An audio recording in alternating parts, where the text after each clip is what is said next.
This is Marvin Glotfelty here with another NGWA industry connected video. The topic today is on constrained work areas. From time to time, we find ourselves needing to install a well in a very small, what folks will term a postage stamp work area. And this introduces all kinds of additional challenges. Of course, we already have a backdrop of many challenges for well installation, and this just adds to it. So here, I want to just go through a couple of things that are challenges that we need to address.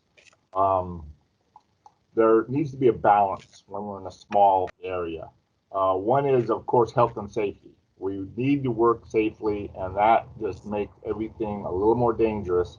And the other one is efficiency. Many of these jobs, the driller had given a bid on it with the intent of spending a certain amount of time, a certain amount of labor, a certain amount of fuel to get that well constructed. And they don't want to go long. They don't want to have to go weeks and weeks. And yet, if you have to stack one, say, pallet of objects in front of another one because of constrained area, then you're not going to be able to just go get it when needed. You're going to have to move something else out of the way to go get it. So what's this take to address both these things that need to be balanced? Three things I would advocate: planning, and more planning. So you need to think the entire thing through to completion for both those problems. For the health and safety portion of it, there's a lot of what ifs. And so conditions change not every day, but every minute, every hour at a drill site. We all know that. So set up a health and safety protocol that addresses it. Of course, you'd have a site health and safety document that's going to be on site and available to all workers.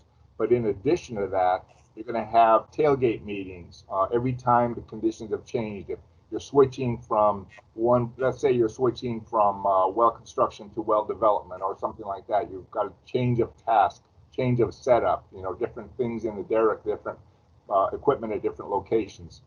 You're all working within a tight area, so you want to just have a quick discussion and make sure that you're remaining safe. Keep in mind a couple of things, because usually a tight area in the ones I've worked in are in residential neighborhoods, just a single household.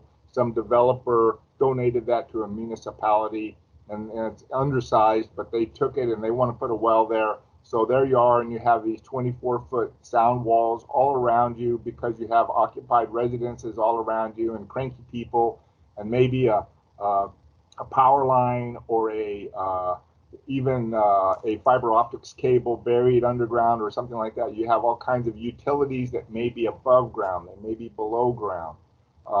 That needs, of course, to be clearly defined and marked prior to mobilization. But while they're there, you can't forget that they're there. You need to work around where they are.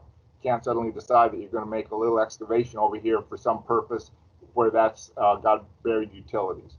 So we need to think all this through, and once you have those sound walls up, now you're in essentially a confined space. So you have that danger. You may not have the regulatory mandates to check for oxygen levels before you go in there or any of that kind of thing because it's open to the sky, but you can't suddenly run away if something happens. There's just a very limited area. You've got guys with backhoes lifting, or forklifts lifting and moving maybe 20 or 40 foot joints of casing around. That needs to be accommodated. They need to have room to move. They're looking around the best they can, but people that don't need to be in a vehicle area or a work area need to really stay out of it and be mindful of that. And then around places like Arizona, where we got high temperatures, it gets hot in those areas. There's no ventilation, and so we need to be mindful of heat stress. So all these things can happen. I remember that many years ago, Arizona's highest recorded day was 122 degrees at the airport. And I was working in a walled area. It wasn't even 24-foot walls, but I remember that all our electric meters stopped working. And that just really gave me a psychological blow, you know. Plus, it was hot, so we just kind of lesson was be mindful, slow down. You're gonna slow down because you're hot, but slow down and be careful. Think this through.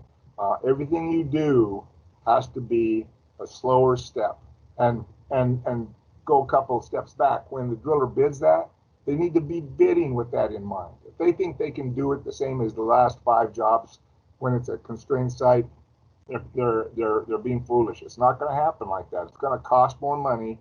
It costs more money to drill in hard formations. It costs more money to drill on a small site. And the bids should reflect it. It should be fair and square. And that's something that the hydrogeologist should be explaining to the well owner. When they say, we have this tiny site we want you to drill in, it's not going to be the same price. It's going to cost more money because it's more difficult to do. And then with the efficiency, that's that planning. You need to plan, okay, we're going to stage things at a certain location in a certain way, and it may not be the most efficient way to lay things out, but it's going to be the order that you can then move them where they need to be moved. And so it has to all be thought through. This is very important, and it's the way that a project like this can be successfully installed both safely and efficiently. And that is my blurb on small site work. And so thank you for listening.